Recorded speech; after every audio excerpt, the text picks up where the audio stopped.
안락사는 의사가 의도적으로 환자를 죽음에 이르게 하는 모든 행위를 다 안락사라고 얘기합니다. 치료가 불가능한 환자에 대해서 의학적으로 더 이상 의미가 없는 치료의 중단을 의미한다. 환자 당사자도 너무 고통스러워하고 또 보는 가족들도 너무 마음이 아프고 존엄사와 안락사 문제에 대해서 오늘 한번 여러분들과 얘기를 좀 나눠보고자 합니다. 보람의 병원 사건이라는 게 일어납니다. 97년도에 어떤 남성이 술에 취해서 화장실에 가다가 넘어졌어요. 그래서 머리를 부딪혀서 이제 뇌출혈이 됐어요. 보호자가 없는 상태에서 가까이 있는 보람의 병원 응급실에 실려갔습니다. 그래서 응급수술을 해서 수술은 잘 됐는데 뇌가 이제 부어서 의식이 금방 안 깨어난 거예요. 그래서 이제 인공호흡기를 달고 있는데 그 부인이 하는 얘기가 나 이 남자 치료 더 지속을 못해요. 그런데 이제 인공호흡기에 의존하고 있었던 상황이었기 때문에 이제 병원에서 만류를 했습니다. 안 된다. 그런데 이제 완강하게 보호자가 원하니까 각서를 받고 가망 없는 퇴원 조치를 시킵니다. 그리고 환자는 이제 사망을 바로 하게 돼요. 이게 뇌수술하고 나서 이틀 지나서 자, 그런데 환자 아내의 옳게 되시는 분이 또 고발을 했어요. 어떻게 됐을까요?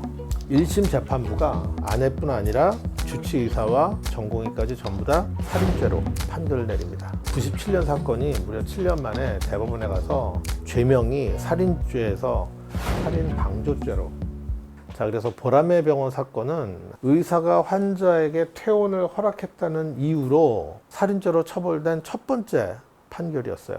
소생 가능성이 없다고 할지라도 퇴원을 시키면은 이제 살인죄로 처벌받게 된 거죠. 의학적 치료를 중단할 수 있는 기준이 마련되어 있지 않은 상황에서 이 살인죄 판결이 나버리니까 굉장히 큰 충격을 이제 가져오게 된 것이죠. 보람의 병원 사건이 일어난 지 이제 11년 후에 일어났죠. 그 보람의 사건 때문에 의사들이 소위 말하는 연명의료, 식물인간 상태에 빠진 사람들도 마냥 치료하는 것을 중단을 하지 않으니까 가족들이 이제 소송을 낸 거예요. 이 권리를 인정을 해달라. 2008년도 5월에 소송을 제기했는데 1년 걸려서 판결을 내렸어요. 인공호흡기를 제거해도 좋다. 인공호흡기를 제거를 했는데 바로 돌아가신 게 아니라 한 200여일을 더 사시다가 이제 돌아가셨어요. 무의미한 치료를 계속하면 그것이 인간의 존엄과 가치를 해하는 것이다. 이것이 존엄사법에 이제 첫 발을 내딛게 되는 그런 이제 판결이 되는 것입니다.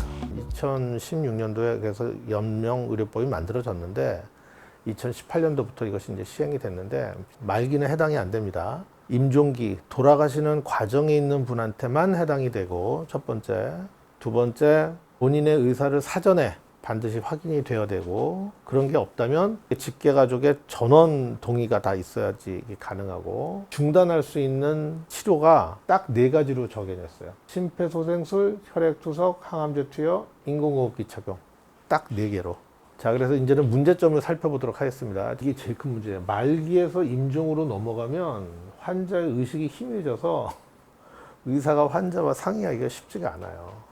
그래서 이게 참 임상 현장을 굉장히 무시한 법안이 됐다라는 비판을 이제 그래서 굉장히 많이 이제 받게 된 겁니다. 사전 연명의료 의향서 이런 거를 안 써놨으면 저도 안 써놨거든요. 여러분 써놓으셨나요? 이거를 등록하는 게 쉽지가 않아요. 이것만 등록하는 기관이 따로 있는데 그 기관까지 가야 됩니다.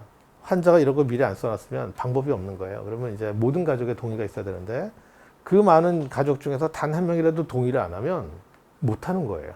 직계 비속도 너무 범위가 넓어서 손자, 손녀, 외손자, 외손녀 다 동의해야 돼요. 굉장히 이게 좀 현실하고 좀 동떨어져 있어요. 노숙자 나왔잖아요. 무용고자. 환자 자신이 연명의료 계획서를 쓰거나 사전 연명의료 의향서를 쓸 리가 없죠. 노숙자 같은 분들은 특히나. 이럴 때는 윤리위원회가 심의를 통해서 이거를 결정해야 되는데 이런 거를 빼놨어요. 그래서 이 결정이 불가합니다. 연명치료를 중단하는 거잖아요. 이러이러한 경우에 중단할 수 있다. 근데 중단할 수 있는 게 4가지밖에 없는 거예요. 심폐소생술, 인공호흡기, 혈액투석, 항암제. 이게 원래 처음에 등이었는데 등이 빠지면서 이거 말고는 다른 거는 중단할 수가 없는 거예요. 이를테면 혈압이 떨어졌어요.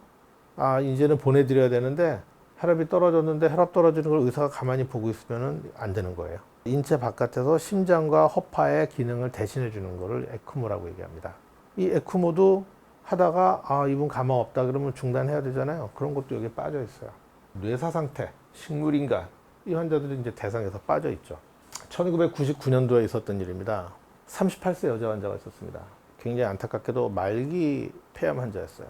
그래서 호흡이 곤란하게 돼서 병원에 왔다가 결국 이제 인공호흡기를 달고 병원에 누워 있었는데, 여러분 인공호흡기 드라마나 영화에서 많이 보셨잖아요.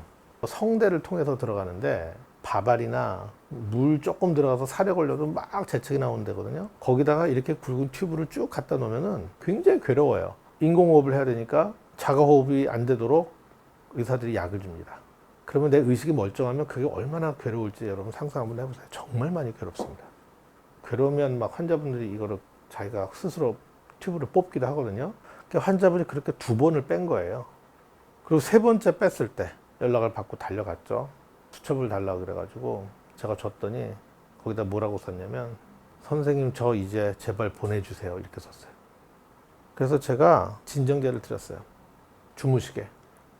환자분은 잠에 빠진 상태로 잠시 후에 이제 돌아가셨어요. 저는 그게 제가 그 당시에 그분을 위해서 드린 선물이라고 생각을 했어요. 의사가 그런 역할을 할 수 있어야 된다고 생각을 해요. 의사가 그 정도 판단은 할 수 있어야 된다고 생각하고, 그 정도의 자량권이 주어져야 이것이 의사를 위해서 좋은 게 아니라 환자를 위해서 좋은 일이라고 저는 생각을 합니다. 자, 존엄사와 안락사, 우리하고 굉장히 거리가 있는 얘기 같지만 어느 한순간에는 바로 내 얘기가 될 수 있어요. 왜냐하면 내 가족 중에 이런 일을 당할 수가 있기 때문에. 그래서 평상시에도 관심을 좀 가져두시고, 연명 치료 때문에 고통을 겪고 싶지 않다, 사전 연명의료 의향서 같은 걸 좀 작성을 해두고, 앞으로 이 법안이 좀 더 완성도 있는 법안으로 거듭되어서 많은 분들의 불필요한 고통을 좀 줄여줄 수 있는 그런 기회가 될 수 있기를 바랍니다.